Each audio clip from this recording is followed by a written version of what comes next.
Look at, Darius Cooper right now on the receiving group. Look at, some of those guys. Has anybody really stepped into that role? Obviously, Jalyx Hunt has had a really strong camp, as we've heard about.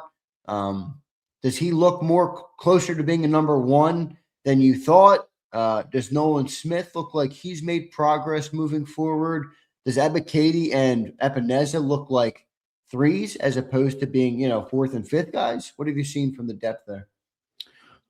Well, yeah, Hunt's been the guy. Hunt looks a lot closer. I don't know about being number one, but a lot closer than he would have been coming into it. And he's been one of the best players at camp as a whole. So he's number one. And two things about they really amped up his snaps on the left side, as I've explained, where he typically plays more on the right side, and they flipped Nolan Smith to playing more on the right side.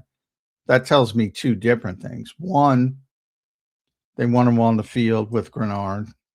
He's passed Nolan Smith on the pecking order. That's number one. Number two, they expect Greenard back, which is good. Because they wouldn't be doing it. They would just put Jalyx where he's most comfortable. So that's good. Nolan's a good player. He's just getting passed over by better players. Doesn't mean he's bad. So he's still very helpful. And then 4 and 5, whether it's Ebiketie and Epinesa or Epinesa and Ebiketie, it's better than you had. How good it is, it's a lot better than what you've had, to the point where Vic, both years he was here, basically condensed to playing 3 edge rushers. And now he doesn't have to do that. Now, a lot of people say he prefers to do that. And then it's not going to show up much. But if guys are out, they're better equipped to handle it. I don't know how much that fourth guy is going to play because it's not Vic's history. Maybe more early because Greenard's on a snap count. But once they get into it, if you have Greenard at 100%, Hunt and Smith all at 100%, I don't know how much that fourth guy is going to play. And my guess is it won't be very much at all because that's right. Vic's history. Yeah, well, we'll see what they do. That is kind of how Vic tends to run it. So we'll see kind of who steps up this year.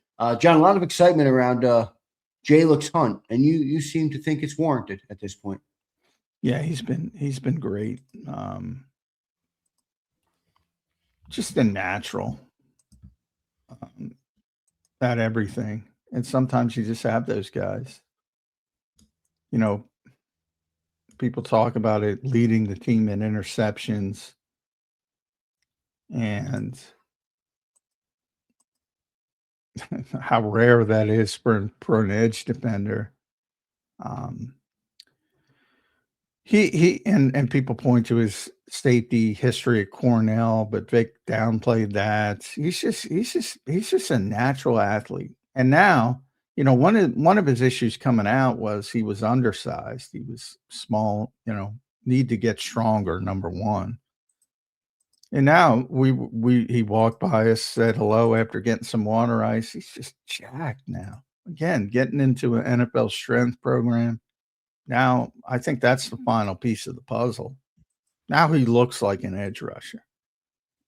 I always tell the story. The first time I ever met Josh Sweat, I said, that dude's an edge rusher, man. He's just, for those who don't know Josh's history, he was like a 5-star recruit coming out of high school, one of the top players in the country, and he had a horrific leg injury that kind of derailed him.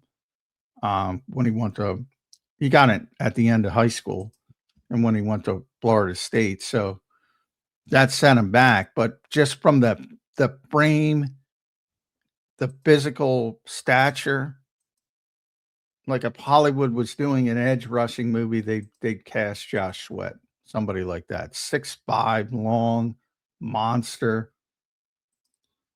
That's what Jalyx Hunt looks like now. He's not quite as tall or lengthy, but now he looks like an edge rusher.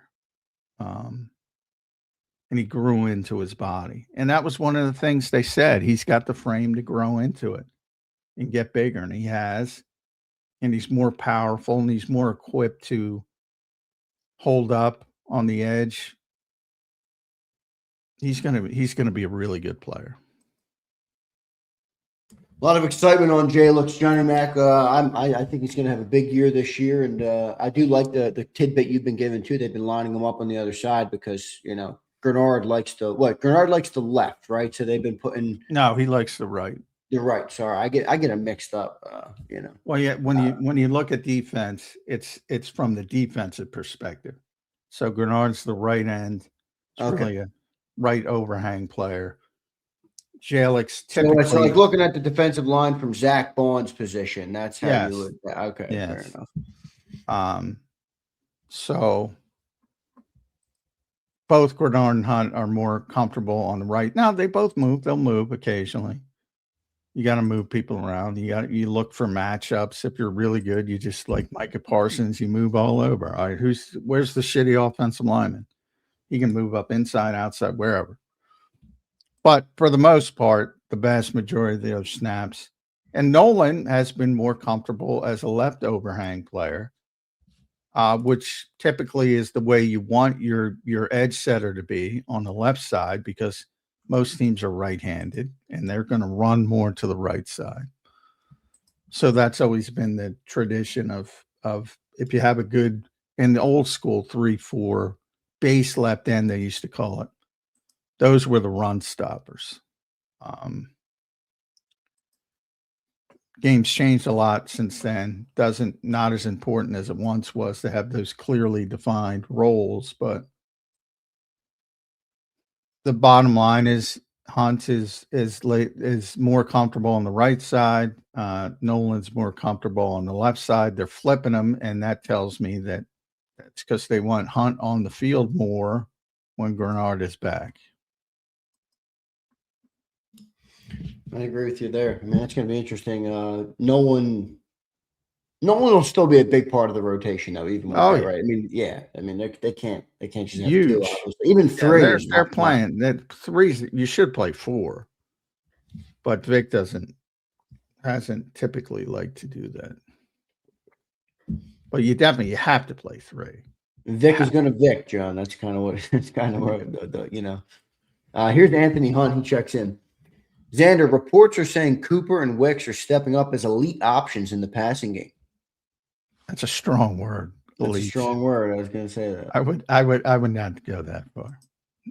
Nick tried to downplay Darius a little bit yesterday. Wicks has been very good. He had a very good practice yesterday. But elite, that's a big word. DeVonta's elite.